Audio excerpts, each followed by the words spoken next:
Welcome back to my YouTube channel. Make sure to like and subscribe to the channel for more interesting stories like these. Now, let's get into today's story video. My wife cheated on me with my older brother and ruined my life. In the spring of 2013, I relocated to Lake Tahoe and met a Bulgarian girl on a work visa who I fell passionately in love with nearly immediately that summer. I'm a relatively laid-back guy, but when it comes to ladies, whether or not I'm attracted to them, I become worried and lose my calm. However, when I first saw this girl, whom I'll name Lily, I knew I had to catch her attention no matter what. The first few weeks were awkward, as I tried to slip her my phone number and basically waited for her to contact me. I had nearly given up on her and was on a date with a Japanese girl when she texted me and asked if I wanted to hang together. I'm embarrassed to confess it, but I basically abandoned the Asian girl and drove directly to Lily's place to pick her up. One thing led to another, and we were cool for the summer, since we knew she'd be returning to Bulgaria when the summer was through. We were like best buddies who pretty much agreed on everything and appreciated whatever the other did. We'd go out to clubs and people would ask if we were dating, and we'd just sort of stare at each other and shrug because we didn't know either. We'd speak about it, but we didn't believe the title would make our brief time together any more bearable. A few months later, my mother, who lives in Idaho, confided in me about her depression. I promised Lily that I was going to drive directly after work to visit her on the weekend and be back in time for my next duty. She wanted to come with me, and I said yes, since a road trip with this lovely girl is something I will remember for the rest of my life. Long story short, we arrive and my mother and daughter get along swimmingly. Now it's time to go. As we're about to get into the Jeep, my mother rushes out, grabs my arm and says, "You need to marry this lady." I was surprised that my mother would say that since she had never really supported any of my previous relationships, and here she is pushing me to marry a lady she had just met that weekend. On the 8-hour journey back, we took our time absorbing what my mother had said. We toyed with the notion for a while, and before long, we were so thrilled to be married that we nearly deetered to Vegas and married that day. But we changed our minds since she wanted to return to Europe to continue her studies, and we learned from other people that it takes longer to secure a visa if you are already married rather than engaged. In October, she is back in Bulgaria, and I have returned to Idaho, where we are trying all we can to bring her back. It took a little more than a year to get her back, despite the thousands of dollars we donated, legal forms we filled out, and court appearances. We couldn't wait to fall asleep with each other through Skype the whole time.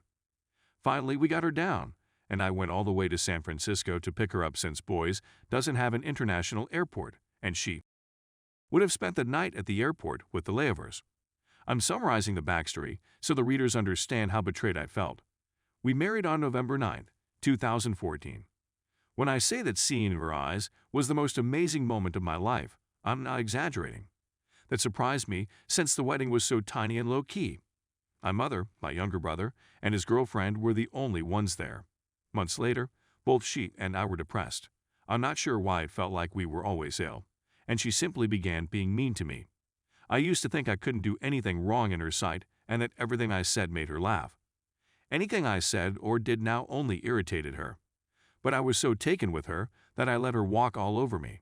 She never did anything for herself. She didn't cook, she didn't drive. I'd even go grab her stuff since she was too lazy to get out of bed. As time passed, I began to see a pattern. I would tell her everything, and she would practically put her name on items she desired just for herself: food, shampoo, laundry basket, etc. "How come I share everything with you and you never want to share anything with me?" I asked her one day, largely as a joke. She said I simply did it to get back at her. Guys, I've never yelled at her before, but what she said enraged me so much that I stood up and pushed her, thinking about all the things I do for her on a daily basis without even asking for a thank you. She merely looked at me and remarked, "Nice." Before I left work, I apologized for touching her and stated it was extremely wrong of me. "But you, Lily, if that's what you truly believe." And from that day until I found out she was cheating on me, I had a tiny bit of animosity for her in the back of my mind that eventually made my heart poisoned. Now for the meat of the narrative, which I'm sure you're more interested in. My elder brother, a self-proclaimed Christian who was extremely family-oriented at the time, would continually guilt-trip me and my younger brother for not doing things with the family that he thought we should be doing. This man is Mr. Holy Holy, but he's also an addict. When I was a youngster, He would constantly put porn magazines in my face, and when I got my first smartphone, he couldn't wait to tell me what the greatest porn sites were first sign. Torture, both physical and psychological, was his way. The more he aged, the less of that he had, yet his enormous ego remained, if not grew, unabated. So, in the privacy of my own house, I would sometimes have bad things to say about him. Lily was usually the one who sprang to his rescue whenever I uttered such things. Second clue. Every family gathering, whether for the holidays, my father's birthday, or the anniversaries of his death, was always about with him. Pest jokes, memes, and related classic movies, all of the music he listens to is about. He got my wife a copy of 50 Shades of Grey for Christmas one year. Third clue. As I previously said, Lily is from Eastern Europe, and her traditions were bizarre. She kissed males on the lips in front of me, so I thought, well, I think it's odd, but obviously she comes from a touchy-feely society, whatever. I couldn't help but notice she was quite touchy-feely with my elder brother later on, to the point where my mother came to me in tears and told me she was afraid my brother and her were playing about. My younger brother's girlfriend even approached me with fury in her eyes, claiming that she kissed my elder brother at my mother's home. I was furious at my mother and my younger brother's girlfriend for even thinking such a thing might happen. First, I don't want you guys talking about my wife like this, and second, Ryan is my brother, and he would tell me if she was attempting to do anything I say. After all, he is a self-righteous Christian who cares about his family. Maybe a little too much at times. I nearly told Lily everything that others had been saying me, but I decided against it, since I didn't want to hurt her emotions about how my family felt about her. However, I began to notice small cues. We were getting along just great, never argued, but they had dwindled to a trickle. And when I got into bed, if I even skimmed her, she'd retreat and recoil, plainly so she wouldn't touch me. As a result, I became suspicious. I found out the day I found out that me and her are in a fantastic mood with each other, which I believe caused her to let down her guard. We were watching Good Mythical Morning on YouTube when she started putting product in her hair, which caused her to halt the show to wash it out, and she claimed she'd be right back. Finally, she left her phone unattended. Thinking about myself, I can finally set my mind at ease knowing that nothing horrible is happening.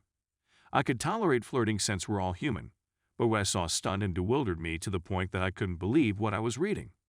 Because this is my first Reddit post, I'll attempt to have the text connected in some way. At one point while reading, I grew so enraged that I couldn't see straight, making reading almost hard. I stepped into the bathroom quietly and questioned her about her connection with Ryan, and I could see the silhouette of her head fall down in shame through the shower curtain. My life had turned into a genuine nightmare at that point. I was so stunned that I didn't say anything to her, but drove out into the desert and sat and gazed at the mountains till the sun went down. I'd say I'm sleeping out there, but that's an exaggeration. For weeks following that, I slept on the floor. In retrospect, I should have had that B*TCH sleep on the floor, but it only goes to show how much I adored Lily. And, regrettably, I still do, even though I no longer love her. When I got home from work one day and noticed her was sleeping comfortably in her bed, I nearly leaped on top of her and began smashing her face in with my fist. It was one of the most terrifying experiences of my life because I felt like I was being possessed by a demon. I locked myself in the bathroom and wept the most I'd cried since learning the news. I've been more sensitive to marijuana smoking as I've gotten older. If I smoke too much, it causes me a lot of worry. But this night, I had to smoke bowl after bowl after bowl to keep my down on the ground and not damage her. I've always been a really perceptive person, and no matter how high I got, I was simply exploring the depths of my mind. And I was getting irritated thinking about how this always happened to me after all we'd gone through to bring her here. But then there were the wonderful memories, and my rage was utterly eclipsed by the love and pleasure she offered me. I convinced myself that love really conquers everything, and that I could forgive her with all my heart. I was so enthralled by these sensations that I went from wanting to bludgeon her to waking her up, kissing her, and telling her that I still wanted to be with her. How stupid I was. I informed her about my insights the following day, and she wasn't delighted. I figured she was still humiliated over being discovered as a cheater. I wanted to take her on a road trip, as in the old days, so I planned a vacation to Oregon for April 20th. She promised not only to go on the vacation but also to attempt to make our marriage work. She was behaving pretty distant the whole ride up there. I started caressing her leg like I used to, and I could see she was stiff.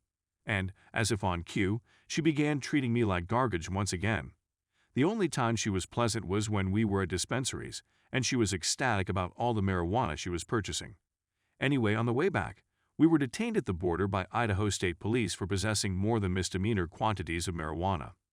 To make a long story short, I told the police the truth from the beginning, and instead of charging me with a crime and detaining me, he just charged me with a few misdemeanors.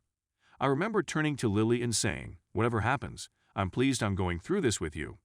I was anticipating something out of a movie where she turns to me, the sun glittering in her eyes, to tell me whether she felt the same way. "Yeah, I think," was the response. That was the moment I realized that no matter what I tried, it would never work between us again. Returning home, I was in so much pain, and Lily was on cloud 9. When I came home, I went into a profound sadness. Lily was sitting in front of the television, laughing as if nothing had occurred. My melancholy was ruining her day, so she inquired as to what was wrong. I snapped right away. "What's the problem?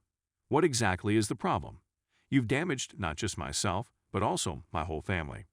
And now I'm going to court for bringing you on a vacation that I hoped would rekindle our romance, but instead made me detest you even more.